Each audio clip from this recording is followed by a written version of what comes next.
कन्या एस्ट्रो के दर्शकों जरा ध्यान से सुनिए। मन के हारे हार और मन के जीते जीत। मन के हारे हार हो जाती है, ये बात निश्चित है, लेकिन ये मन हारता ही क्यों है?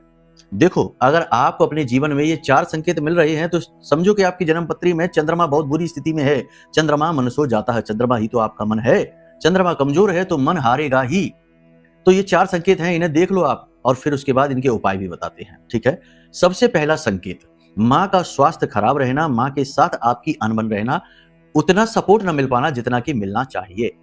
ये सबसे पहला और बड़ा संकेत है। दूसरा, आप लोगों के लिए चाहे कितना ही करिए, उन्हें चाहे धन दे दीजिए, चाहे कितनी ही मेहनत उनके लिए करिए, चाहे कितना ही समर्पण उनके लिए करिए, जैसे ही लोगों का काम बनेगा, वो आपको छोड़कर आगे निकल जाएंगे, आप जहां के तहां खड़े रह जाएंगे। यानी कि emotional support zero, emotional support मिलेगा ही नहीं। आप अपने आप को हमेशा अकेला और खाली महसूस करेंगे। असफलता आपके जीवन से चिपक जाएगी, ठीक है? तो ये 2 बड़े संकेत हैं। तीसरा संकेत, पैसे की तंगी पीछा ही नहीं छोड़ेगी। पैसे का फ्लो हमेशा बिगड़ा ही रहेगा। कमा ही नहीं पाएंगे और कमाएंगे भी तो रोक नहीं पाएंगे। एक तरफ से आया, दूसरी तरफ से गया। इसके लिए कई अन्य ग्रह और भी जिम्मेदार होते हैं, लेकिन चंद्रमा मन है, चंद्रमा धन है। इसी के साथ साथ तीसरा, स्नान करने की इच्छा नहीं होगी, नहाने की इच्छा नहीं होगी, नहाने में देरी बहुत करेंगे। कभी कभी ऐसा भी होगा कि 1-1, 2-2 दिन नहाएंगे ही नहीं। यानी कि नहाने, पानी से दूरी होगी, जल से दूरी बनाएंगे।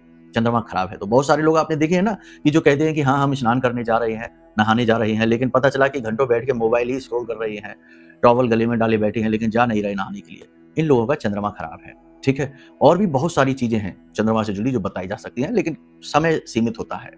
तो अब यदि ये स्थितियां हैं, मान सम्मान की कमी है, पैसे का फ्लो बिगड़ा है, मन में खालीपन, अकेलापन रहता है, इमोशनली अनस्टेबिलिटी है, माँ की स्वास्थ्य सेहत में गड़बड़ी है, तो ये चंद्रमा की खराबी है। कैसे होगी ये खराबी दूर? जन्म पत्री दिखाइए, एक ही मात्र समाधान है, कोई इससे बड़ा समाधान नहीं है। क्योंकि चंद्रमा और राहु के उपाय इतनी जल्दी फलित नहीं होती हैं, क्योंकि ये मन से, दिमाग से जुड़ी हुई चीजें हैं और मन बड़ा चंचल है। 1 सेकंड में 100 बार बदल सकता है, इसलिए उपाय नहीं फलित होते। कुंडली दिखाकर जो उपाय करे जाएंगे वो फलित हो भी जाते हैं। फिर भी आपको हम बता दें कि इसके लिए कुछ चीजें हैं जो आप जीवन में शुरू करिए। कम से कम आधे घंटे या 1 घंटे के लिए सुबह सुबह मन को एकाग्र करके, यानी आंख बंद करके, बिना शरीर को हिलाए डुलाए ध्यान करने की स्थिति में बैठिए। कुछ नहीं तो नाम जप करिए, कुछ नहीं तो मंत्र जाप करिए। इससे मन स्थिर होगा, चंद्रमा अनुकूल होगा और आपकी एकाग्रता बढ़ेगी, जीवन में अनुकूलता आएगी। और भी कुछ उपाय है, लेकिन उसके लिए कुंडली आप आकलन कराइए। प्रेम से बोलिए जय माई की।